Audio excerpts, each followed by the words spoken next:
De voir autant d'énergie, autant d'associations, autant d'entreprises engagées, ça fait du bien.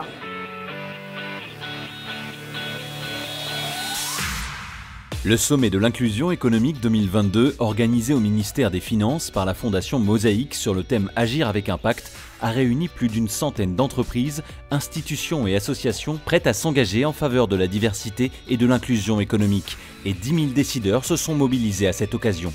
Aujourd'hui, être présent sur le sommet de l'inclusion économique, c'est vraiment montrer toute la conviction de Generali et de notre fondation The Human Safety Net, une conviction en faveur de l'employabilité, de la diversité et aussi de l'entrepreneuriat.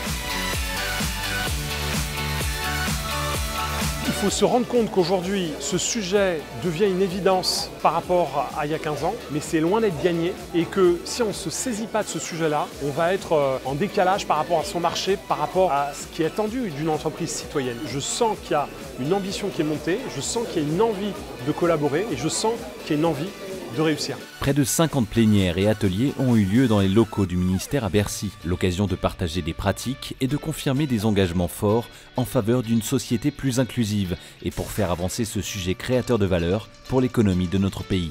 Le gouvernement est totalement mobilisé pour valoriser les talents de notre pays, quelles que soient leurs origines. Il n'y a pas de performance économique sans diversité. La diversité, c'est une richesse et il faut absolument la développer. C'est aussi une question de culture, une question de valeurs. Ce sont les nôtres et nous y sommes extrêmement attachés. J'aime les aventures humaines, les histoires humaines et là je trouve que c'est un carrefour justement qui provoque ça. Le sommet de l'inclusion économique, ce sont également des moments d'échange entre des talents et des entreprises engagées. Pas moins d'une centaine de tables rondes pour découvrir des dizaines de métiers, mais aussi des rencontres d'exception entre des CEO et des alumni de la Fondation Mosaïque. En parallèle, un forum dans les travées de Bercy a permis de nombreux entretiens de recrutement concrets. À titre d'illustration, les entreprises parties prenantes du sommet de l'inclusion économique ont réalisé plus de 50 000 recrutements inclusifs cette année.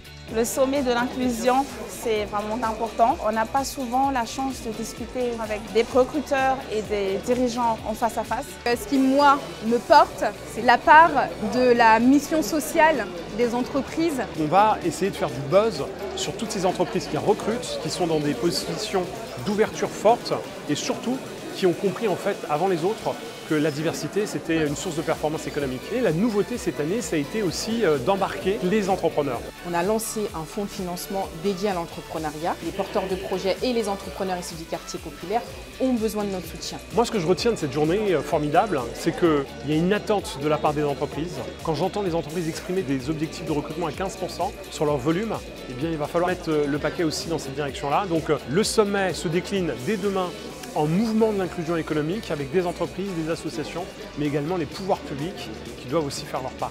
Donc rendez-vous la prochaine fois à l'Elysée. Je vous accueille et on lance de nouvelles initiatives. Ne lâchez rien.